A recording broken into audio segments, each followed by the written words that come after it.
Hi everyone, this is Jobenblue, and this video is going to be a little bit different for today. This will be the video on the clone coup. So let's go ahead and get clone coup stuff out of the way.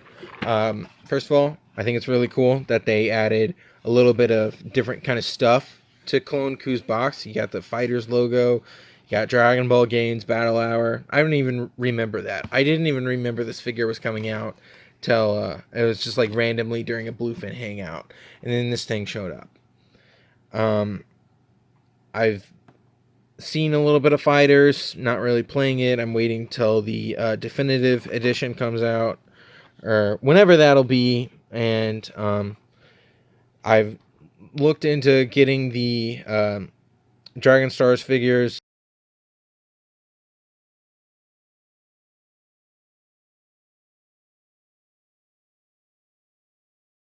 So to see an SHF of it is something I never thought was going to happen. So congratulations to all of those that really wanted this figure. On the inside, we have an ad for Premium Bandai here, as well as, this is actually kind of interesting, they did this whole manual sheet. They used both sides of the paper, and it seems like it's a little smaller than it is usually. This is probably like 5.5 inches tall. Okay. I think it's cool they did it this way. This paper honestly feels like a little small, and I think it's really cool that they added a little bit of these triangles in there to break up the design. Hand selection is fine, you know, it's just got standard stuff. There's no karate chop hands, which I think would have been kind of cool, because I like to do it like it's like chopping somebody's neck off or something like that. The faces are all eye neutral. That's super cool, and it's the old style as compared to the new softness one that's with the SSJ. Like, this one is very much old style. Take it, leave it, whatever. I know some people like the new one, some people like the old one. Actually, most people prefer the old one. And they think that this one looks like a Dragon Stars. I would say it's definitely growing on me. I know that this back hair piece is different. Like, they have completely remolded this whole thing. I would say it's very, ever so slight, but there is some differences in there. Like, you can tell with the spikes on this one. This one's a little more flat, whereas this one's more pointed up. And then, of course, it's got this thing right here. And hairs are completely different, but from neck down, it's the exact same figure. As far as the figure itself, either like the new different color paint job or you don't. And I think it's interesting. Like, it's cool, but I doubt it's something I'm gonna want to mess with for a long time now. Just because there's so many other Gokus, and that's what that's the main topic of this video, really. It does look kind of interesting. I don't know exactly what it looks like, but it does look kind of cool. Hair's got this like glittery effect to it, you know? Pretty cool. I don't really know how to describe that color. It's not like a platinum blonde, and it's even a little bit different to how it looked in the promo images you see there, because like in the promo images it was a little bit like there was more color, whereas this one's more muted, kinda. I think the paint's a little bit interesting. I think it matches really well. This blackish gray and the red, I think it looks okay. I really like the way that these boots turned out. I think it looks so cool. A little bit of paint scuff, but no big deal. And it does have the gi. This is the same one that's on the Super Saiyan God event. I don't remember what specifically that gi is.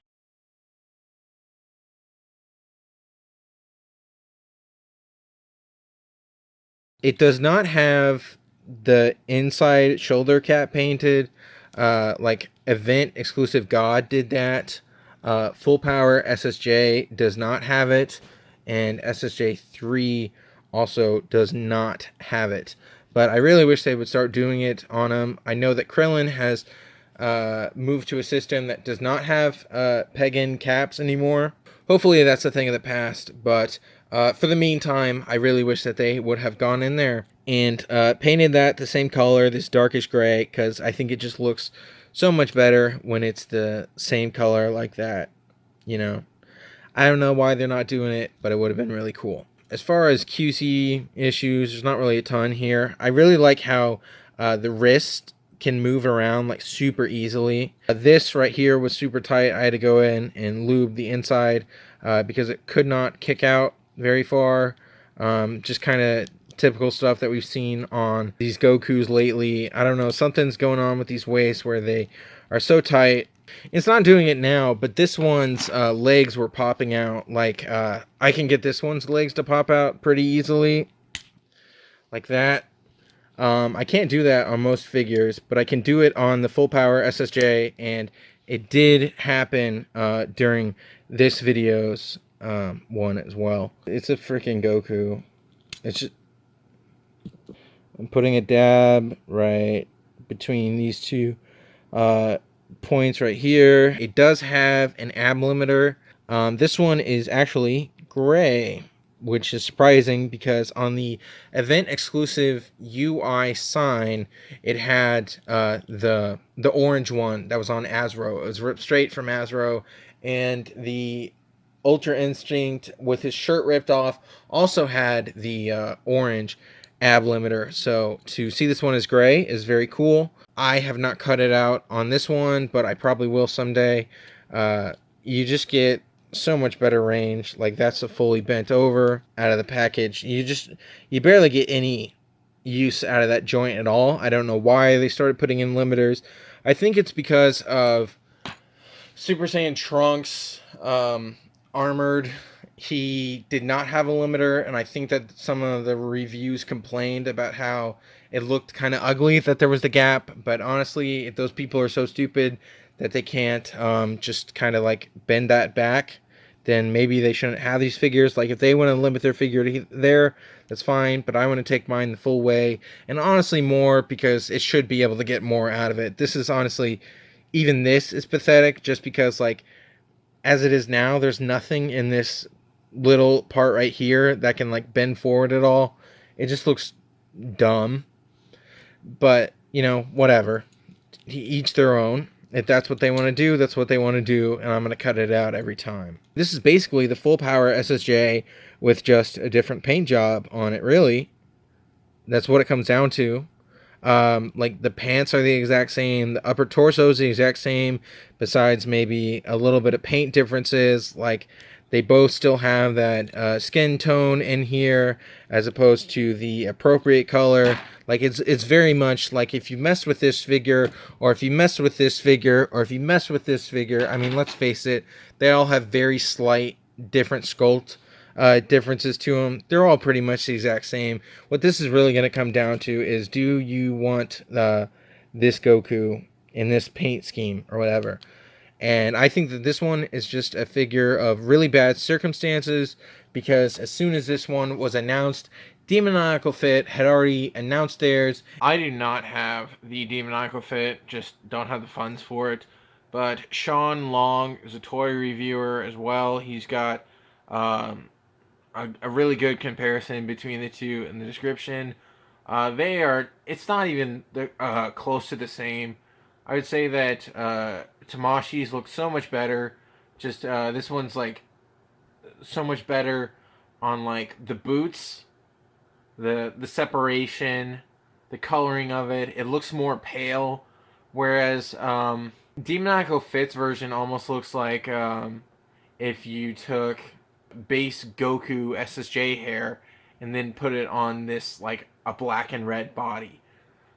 From what I'm seeing here, I would say that Tamashi kicks Demoniacal Fit's ass on this one.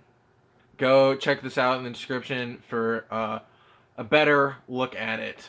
But honestly, with this figure hitting when it did, I think that really hurt it. What I really want to talk about for the rest of this video is Goku Fatigue. Because I think if this figure had come out in March, it would have been no problem. Like, I don't even remember the last Goku before event exclusive that I opened and messed with. It was probably the last year's event exclusive. Like, we haven't had a Goku for a minute. And then it's like they all kind of hit at the same time. Like, we just got God, and I'm still out here playing with God. And then SSJ1 came in, and then SSJ3 came in, and then Rose came in, which is basically the same as one we've already had before. And then we have this one. The point is that we're getting hit with a lot of what is essentially the same mold, and it's hard to really take a minute to differentiate between them all. Like Azro and Super Saiyan Blue, and then all these as well. It's just, there's ever so slightly different changes. Like neck down, they're all basically the same figure. You got a little bit of paint differences or whatever, but it's still just Goku, you know? Like, and it wouldn't feel that bad if, like, you know, if we got SSJ, but it's on a Yardrat Goku body, or if we got SSJ2, but it's got the cut across there, and it's got the gi scratched away, which is nice to have a body that has the gi scratched away, because I know a lot of people were doing that to the Super Saiyan Blue and the Azros, but I still think that there's more ways they could have went about this.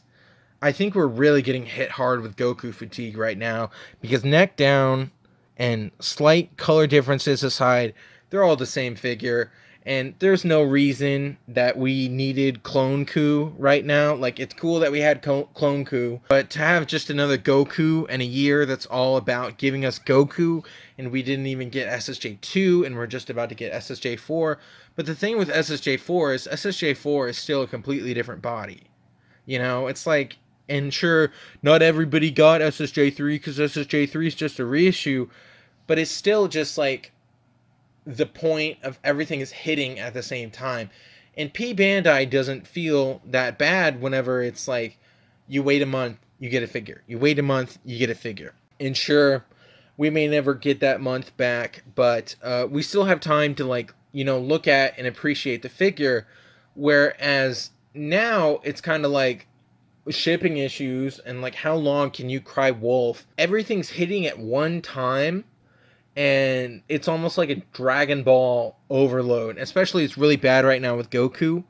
Like, I think what they should have done this year is that they should have given us clone Vegeta on this Vegeta body, because everybody's been asking to get more of this Vegeta body, and we've seen that Z Vegeta, but that one still doesn't have a release date yet.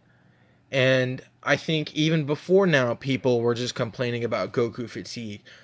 I think that we very easily could have got Clone Goku, but to start off with Clone Vegeta, or with Clone Ultimate Gohan, you know, kind of like jab at Demoniacal Fit for doing their Ultimate Gohan on the same buck, again, is just like, I think there's more that they could have done than giving us another Goku. This isn't really like the figure's fault by any means. Like, sure, if you like this color, that's cool, but I think there's very much a Goku fatigue right now. And yes, it's very cool to have SSJ 3, and as well as to finally have a God, and as well as to finally have an SSJ, and some people finally get a Goku Black, but most of them are just buying the Demoniacal Fit anyways. It's just, it's a lot of Goku, and it's a lot of the same molds. It's just a lot right now. I think it's just a victim of circumstance, and if this figure had come out in March, there wouldn't have been this problem. But just right now, everything's finally starting to ship, and it's all hitting at the same time. I think it's really hurting all of these figures. If we had got Yardrat instead of, you know, just regular Goku, or if they had given us SSJ1 and SSJ2 in the same package or whatever, maybe I could have understood that. But we have all these Gokus, and then we have so many more coming out, and I'm not saying that we don't need more Gokus, because if they announced a Whiski 2.0 right now, or End of Z Goku, or Yardrat Goku, or Saiyan Saga Goku, or whatever, I'd still buy him up. But just, this figure is very much a victim of circumstance, as to where it's like, I'm still trying to play with Super Saiyan God, and then I just got these ones, and then now this one's hitting. It's like, do we really need this figure right now? No, we don't. And they didn't even go above and beyond on any of it. I'm getting hit very hard with the Goku fatigue right now. SSJ4 is still super cool, but if we don't get another Goku or whoever on this same buck. I don't care if there's like slight differences between them. We need a minute, you know? There's Goku fatigue right now. There's really heavy Goku fatigue right now. There's really heavy reissue fatigue right now. Really just gotta, like, if you want to reintroduce Vegetas into this world, like, give us some more Vegetas on this buck, that's cool. But to just get another Goku is just, I really just don't care. I'm gonna throw it in a box. I'm gonna toss it in there. And this figure to me was more or less filling off a checklist, which is honestly super annoying because Bandai actually charged us all up front for this figure, and then we thought that that was it, but they charged us, and then they canceled it, and then they went back and they charged again whenever this thing finally went to go ship. So I'm sure that that screwed up a lot of people, because I already know that it did, because I know that I've seen some stories about that. We did not need another Goku in the year of the Goku, especially on this same buck. Like, it's too much. It's too much Goku fatigue right now, you know? Even if we got Yardrat and all those others, I'm sure that some people would still complain it's too much Goku. But this really is it's just too much Goku. So it's cool if you want it, but if you don't, that's fine. We got Demoniacal Fit, whatever. I'm honestly super excited right now for TN. I'm really excited for Final Form Cooler, who is just around.